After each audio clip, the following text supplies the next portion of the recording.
23 años. Y el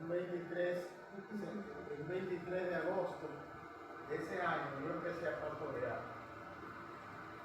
Y la iglesia donde fui a pastorear era una iglesia de muchos años, pero pequeña en número. En una comunidad que está a 30 kilómetros después de San Juan de la Maguana, un poquito al oeste de San Juan. Y el entretenimiento de los jóvenes en esa comunidad era el bar o el billar. Había una iglesia menonita, había una adventista y esa pentecostal. Bueno, había como dos adventistas porque se habían dividido los adventistas. Y a mí se me enfermaba el corazón cuando los días que no teníamos culto, yo salía a caminar por la comunidad y algunos domingos que terminábamos el culto temprano con una asistencia de 3, 4 y máximo 5 personas.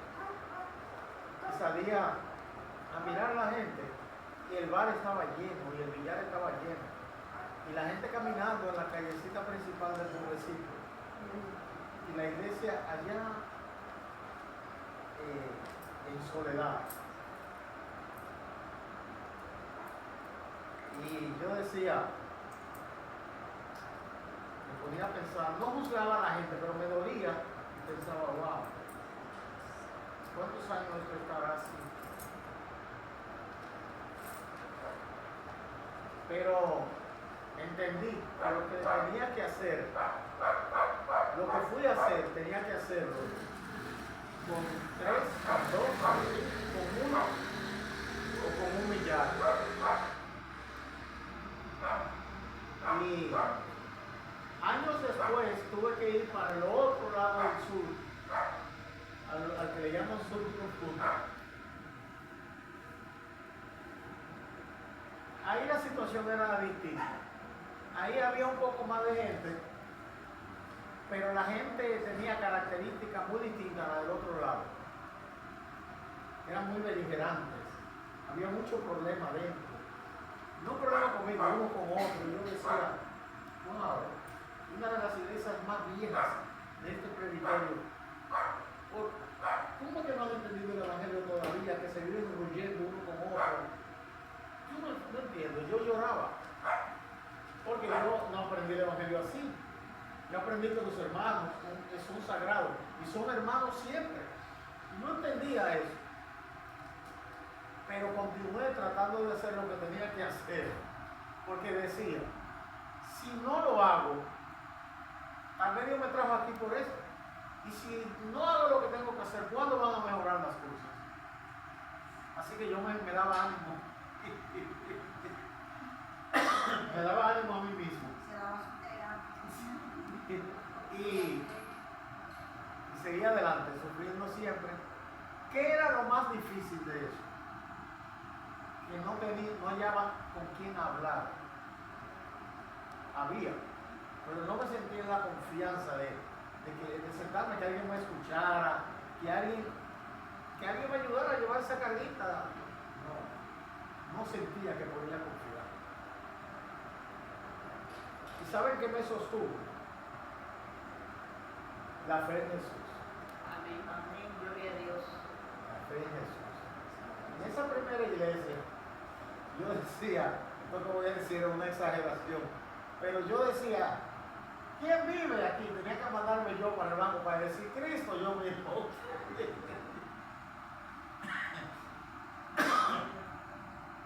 El punto es que Dios nunca nos falta. Amén. Y a esa segunda iglesia que fui, fue muy duro todo, pero 8 o 10 años después, era una iglesia pujante, grande, creciente. Le hablaba a la gente, me recibían de buen modo, pero no iban. Y la mayoría de esa gente que me recibía de buen modo y no iba, ahora son miembros importantes de la iglesia. Es una iglesia grande. De hecho, en ese presbiterio, Neiva y Maní, es probablemente la más grande. ese crecimiento se logró con el ministerio de otro pastor. Y yo le decía a él me decía, mira, el trabajo que tú hiciste, yo dije, no, es la suma de mucho trabajo. Porque cuando yo pasé por ahí, ya habían pasado muchos otros. Donatilo Carvajal, un legendario pastor, empezó su ministerio ahí. Pedro Martínez empezó su ministerio ahí.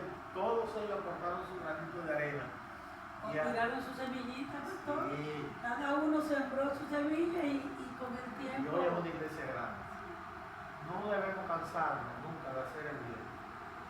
A su tiempo segaremos y no desmayamos. Amén. Gloria a Dios. Vamos a leer una porción. Mi esposa me va a ayudar a transcribir estos versículos y, bueno, a transcribirlo después, mi amor, y publicarlo ahí. Vamos a hablar sobre el tema 3 que está ahí, la doctrina fundamental. La deidad de Cristo. Sí, no vamos a leer todo, pero la deidad de Cristo. Pero vamos a leer esto. Jesús empezó con un grupo más pequeño que el grupo con el que yo empecé. Y terminó llenando el mundo. Se llenó el mundo. Así que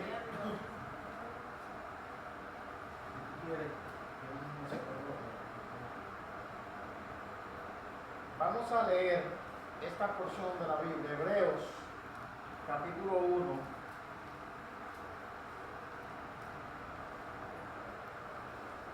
Y vamos a leer hasta el versículo 14. O sea, vamos a leer el capítulo 1 entero. Entonces solo tiene 14 versículos. Y no lo vamos a comentar todo, porque quiero que tengamos una idea general de la parte que vamos a hablar. Hebreos capítulo 1, empezamos en el 1 y leemos el capítulo entero.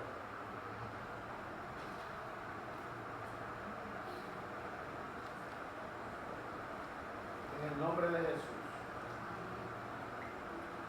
Dios, habiendo hablado muchas veces y de muchas maneras en otro tiempo a los padres por los profetas, en estos postreros días nos ha hablado por el Hijo, a quien constituyó heredero de todo y por quien asimismo hizo el universo, el cual, siendo el resplandor de su gloria y la imagen misma de su sustancia, y quien sustenta todas las cosas con la palabra de su poder, habiendo efectuado la purificación de nuestros pecados por medio de sí mismo, se sentó a la diestra de la majestad en las alturas, hecho tanto superior a los ángeles, cuanto heredó más excelente nombre que ellos.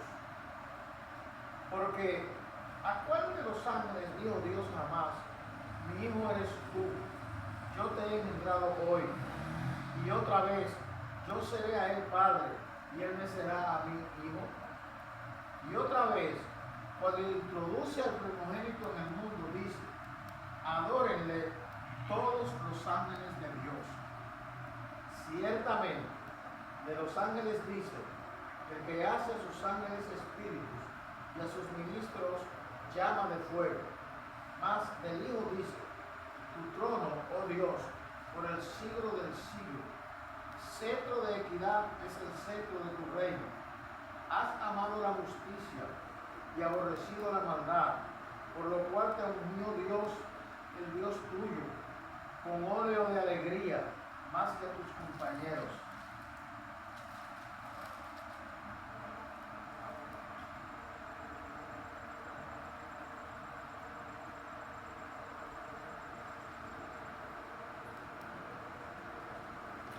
Cuando llega a la vejez se van a dar cuenta de lo que hay que ir hablando y bebiendo agua.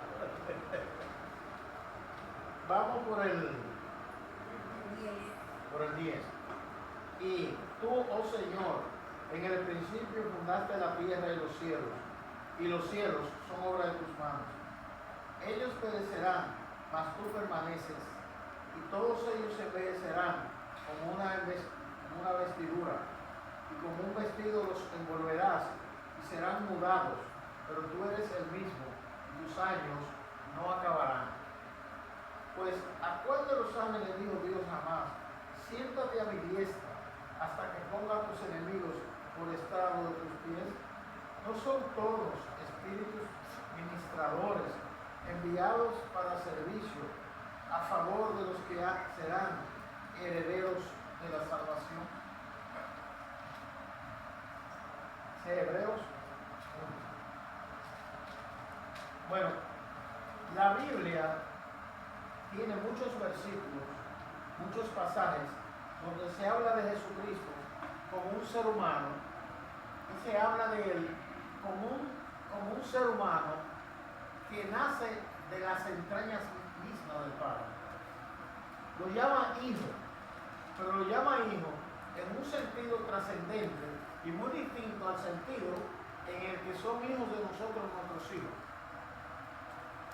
Pero al decir hijo, está vinculándolo a la naturaleza de aquel al cual le llaman su padre.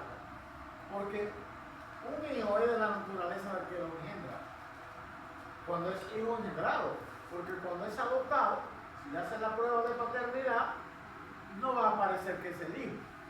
Por tanto, el adoptado se ampara en un procedimiento legal que le da el derecho de ser hecho hijo. Nosotros, por ejemplo, somos hijos de Dios por adopción.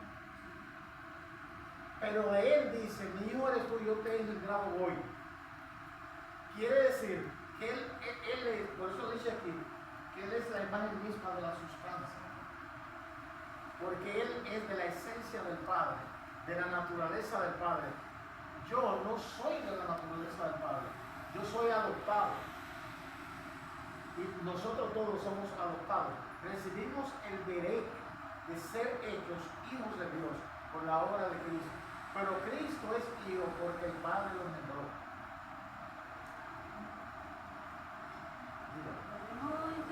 Sí, claro. Entonces, cuando Él nos creó, eso que Él puso entre nosotros para darnos vida, no era de su naturaleza, ¿de qué era? Nos dio de su vida al darnos vida. Pero nosotros seguimos siendo de la naturaleza humana, hecho del polvo de la tierra, una esencia que es muy distinta a la de Él. Dios es espíritu, yo soy carne. Entonces, ¿qué es lo que me hace semejante a Él? Ese carácter mediante el cual llego a imitarlo por el espíritu que Él puso en mí, pero mi naturaleza es distinta a la de Él. Mi naturaleza humana es humana. Es más, la naturaleza de nosotros es distinta a la de los ángeles. Aquí dice que los ángeles son espíritus, pero nosotros somos humanos. Por eso es que cuando Pablo habla de la lucha con seres espirituales, dice, vístanse de toda la armadura de Dios para que puedan estar firmes contra las acechanzas del diablo. ¿Por qué? Porque Él es espíritu y nosotros no. Y la verdad, no salimos con Él. ¿Cómo entonces podemos tener éxito frente a la? Porque mayor es el que está en nosotros que el que está en el mundo. Entonces tenemos la protección de Dios, pero sin esa protección no somos nada. Entonces, ¿dónde está lo grande de esto, de que se habla de la deidad de Cristo, o sea, de la divinidad de Cristo? También se habla de su humanidad, pero aquí vamos a hablar de la deidad, no de la humanidad. Es otro tema, de la humanidad, aunque se pueden hablar de los dos al mismo tiempo. Pero, ¿cómo sabemos que Él tiene una naturaleza divina? Vamos a ver qué dice. Pues vamos a este versículo para que luego vayamos a Filipenses 2. ¿Qué es lo que dice aquí? Versículo 3 de Hebreos 1. ¿Qué dice el versículo 3? El cual, siendo el resplandor de su gloria y la imagen misma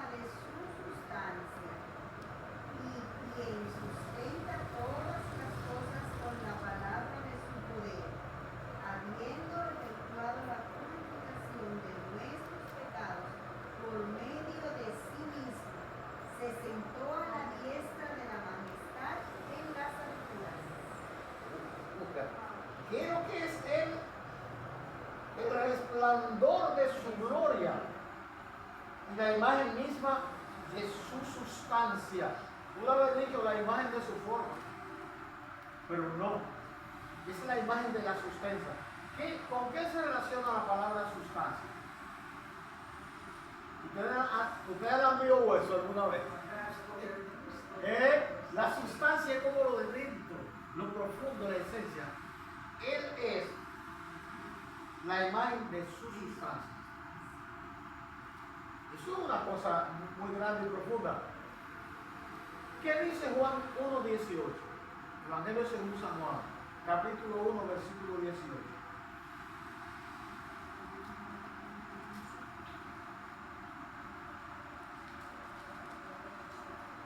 Juan 1:18. Dice, a Dios nadie le dio jamás. El unigénito Hijo que está en el seno del Padre, Él le ha dado a Dios. Nadie, ni Adán vio a Dios. No.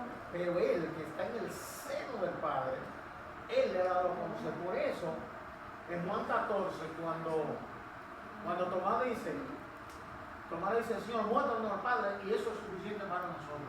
Y Él le dijo, tanto tiempo hace que estoy con usted, Tomás, y tú me preguntas que te muestre al Padre, y ya tú me viste al Padre. ¿Por qué Él dice eso? Porque Hebreo dice, Él es la imagen. Él es la imagen. Eso es lo que Él está diciendo. No es lo que algunos interpretan de que Jesús es el Padre y el Padre es Jesús. No, son distintos, pero de la misma naturaleza. Aquí dice la imagen de la sustancia. Por eso le dice, ya me viste a mí, ya viste al Padre. Yo soy de la sustancia del Padre.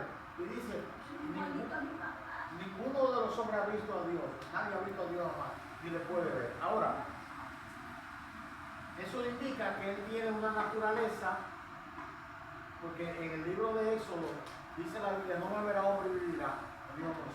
No me verá hombre y vivirá. Pero aquí dice que Él es quien da a conocer, porque Él está en el seno del Padre. Por tanto, Él está hablando de una condición de Él que trasciende a lo humano. Usted lo pudo ver y sigue vivo. Usted me dirá, como yo me digo a mí mismo, yo siempre, cuando estudio un tema, trato de buscar la parte contraria, anticipándome a la posibilidad de que alguien me plantee lo contrario. ¿Y por qué Esteban lo dijo? Porque Esteban dijo, veo los cielos abiertos y al Hijo del Hombre sentado a la diestra del Padre. ¿Cómo es supo que estaba a la diestra? Que es la derecha. Porque vio al que estaba a la izquierda. Entonces uno dirá, pero Esteban lo vio, pero murió ahí mismo. Le dieron al pobre Esteban. A veces a mí me da pena cuando pienso en eso. ¿Usted imagina una pedra en un tobillo, una pedra en un codo, una pedra en una costilla? Y lo mataron así. Una muerte terrible. ¿Qué dice 1 Timoteo 3:16? 1 Timoteo 3:16.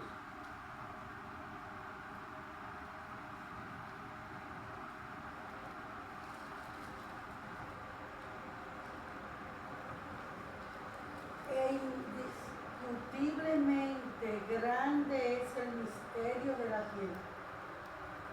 Dios fue manifestado en carne, justificado en el Espíritu, visto de los ángeles, predicado a los gentiles, creído en el mundo y recibido arriba en gloria. ¿De quién está hablando? Todo lo que él describe se ve que es de Jesús, pero dice, Dios fue manifestado en carne. Esta es una alusión directa a la naturaleza del que se encarnó. Juan 1, del 1 al 3, ¿qué dice?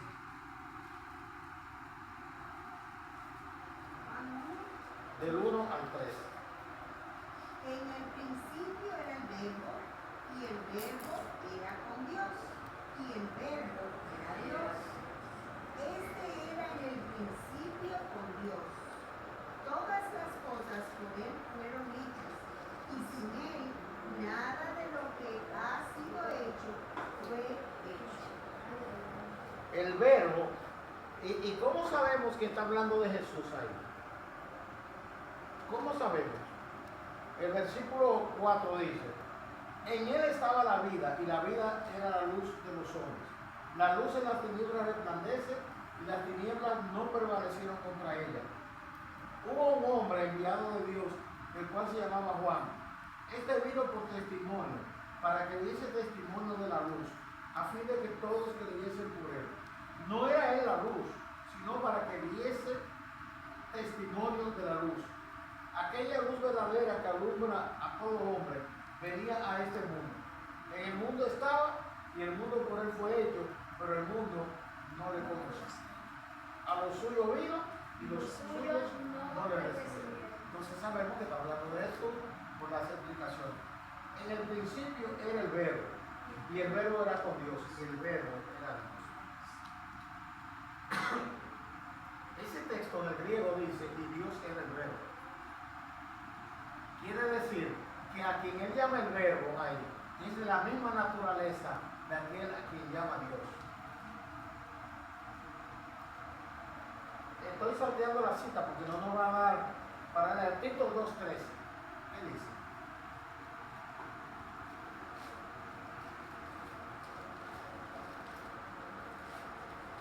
Tito 2:13. Las ancianas asimismo sean reverentes en su porte.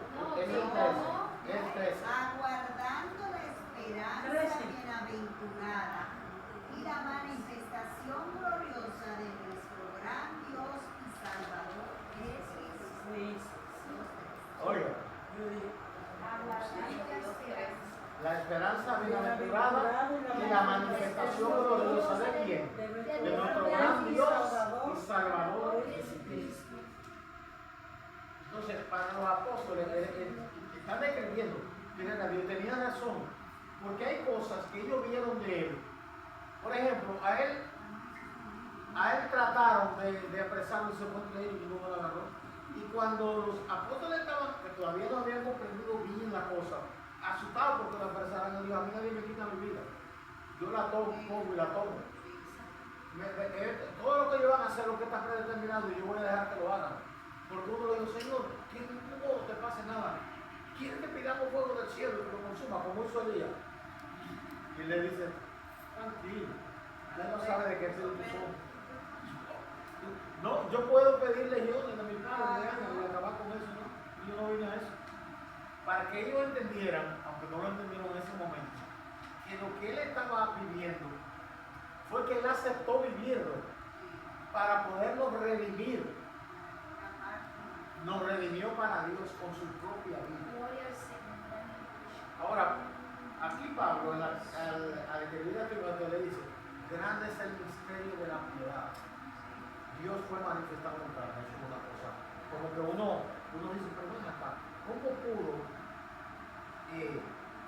¿cómo pudo Dios engendrar por el Espíritu una criatura en una mujer? Fíjese que la cosa fue tan grande que cuando ella le dijo, pero espérate, ¿cómo va a ser eso? Porque yo soy virgen, pero me está diciendo, virgen era que no había tenido marido. Entonces, eso tiene un sentido más profundo.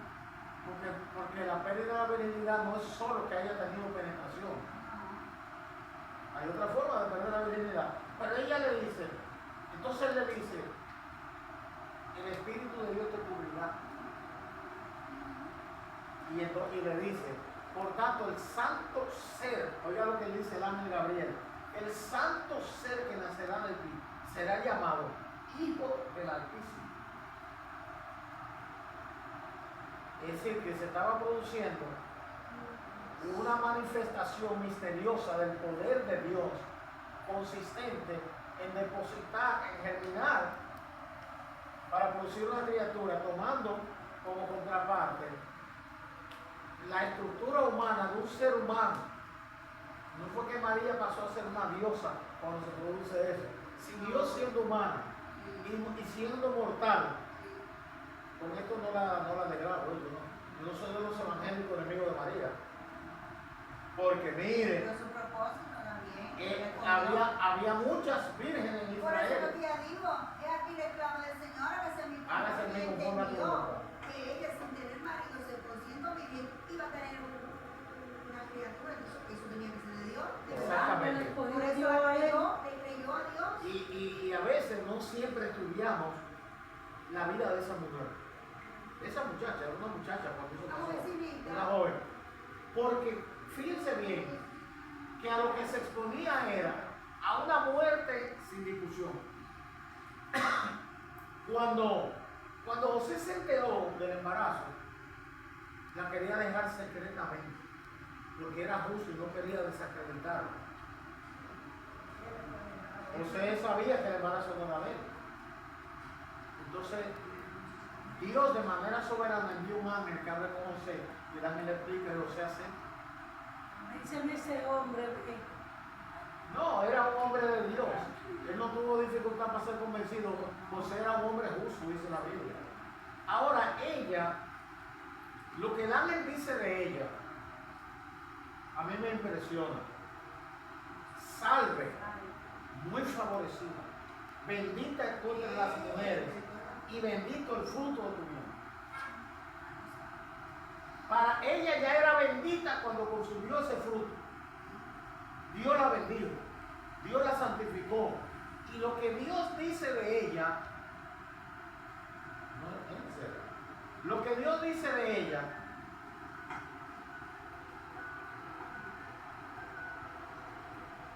estoy en un punto que ya no un ratito, por favor.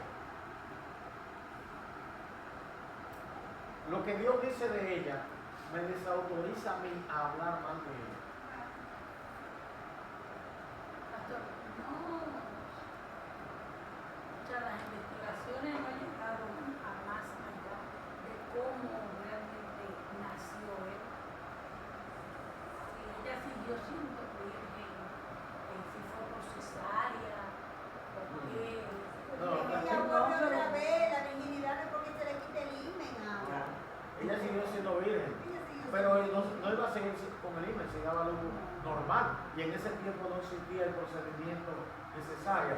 Pero ella no necesitó tener relación con un varón para dar a luz ni para quedar embarazada. Es porque ella dio a luz, siguió siendo virgen. Porque José no la tocó hasta que dio a luz a su hijo. Exacto. O sea, ahí sí. Porque ¿qué es la virginidad ahora? La virginidad se pierde con un abrazo y un beso porque se ve.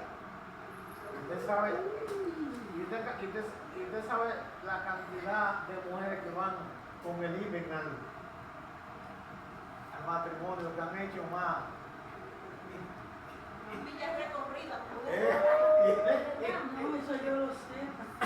Tiene mucha milla recorrida. Lo de ella es milagroso, porque lo que hace, y ¿acaso hay algo imposible para Dios?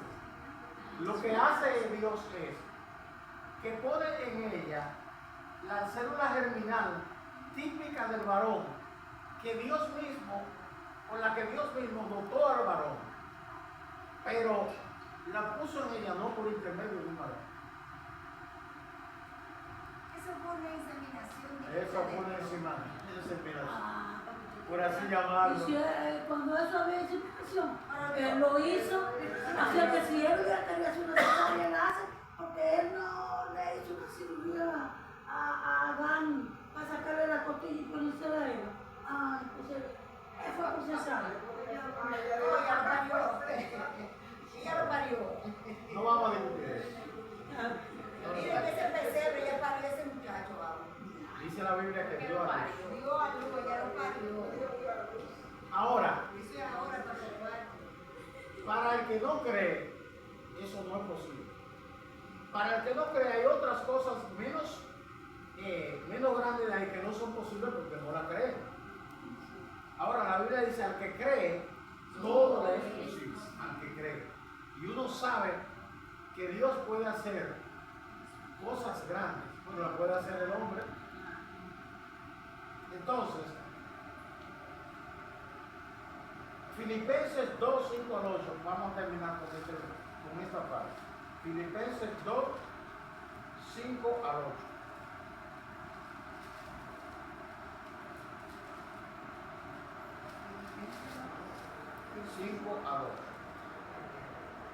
Haya pues en vosotros este sentir que hubo también en Cristo Jesús, el cual, siendo en forma de Dios, No estimó ser igual a Dios como cosa a que aferrarse, sino que se despojó de sí mismo, tomando forma de siervo, hecho semejante a los hombres, y estando en la condición de hombre, se humilló a sí mismo, haciéndose obediente hasta la muerte y muerte de cruz. Hasta ahí. Fíjense esto. Siendo en forma de Dios, no estimó el ser igual a Dios como cosa a que aferrarse.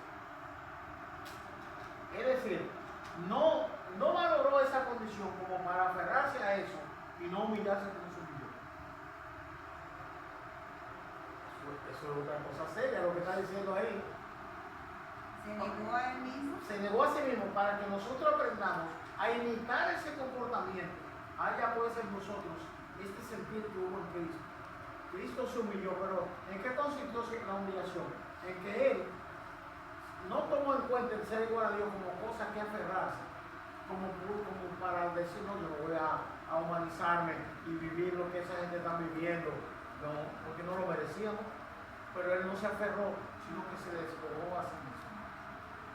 Por eso es que cuando en un momento le dice al Señor, Padre, glorifícame con aquella gloria que tuve contigo antes que el mundo fuese. Por eso hay un momento en el que el evangelista dice que Jesús mismo no tenía necesidad de que nadie le dijera nada porque él conocía el corazón del hombre. Cuando ellos estaban pensando malicia, él dijo, ¿por qué están cavilando entre ustedes tal cosa y tal cosa? El Señor le decía lo que pensaba varias veces en la cara. Porque él conoce el corazón de la persona. Entonces, Cristo es no solo un ser humano cuando se encarnado, es divino, conserva su naturaleza. Y la Biblia en Apocalipsis, a partir del capítulo 4, describe la manera como Él opera desde el trono del Padre. Incluso habla de que todos adoran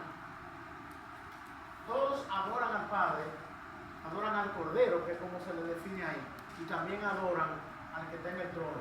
Primero adoran al que está en el trono y después adoran al Cordero. Dice la Biblia que Dios lo envió para que todos honren al Hijo como honran al Padre.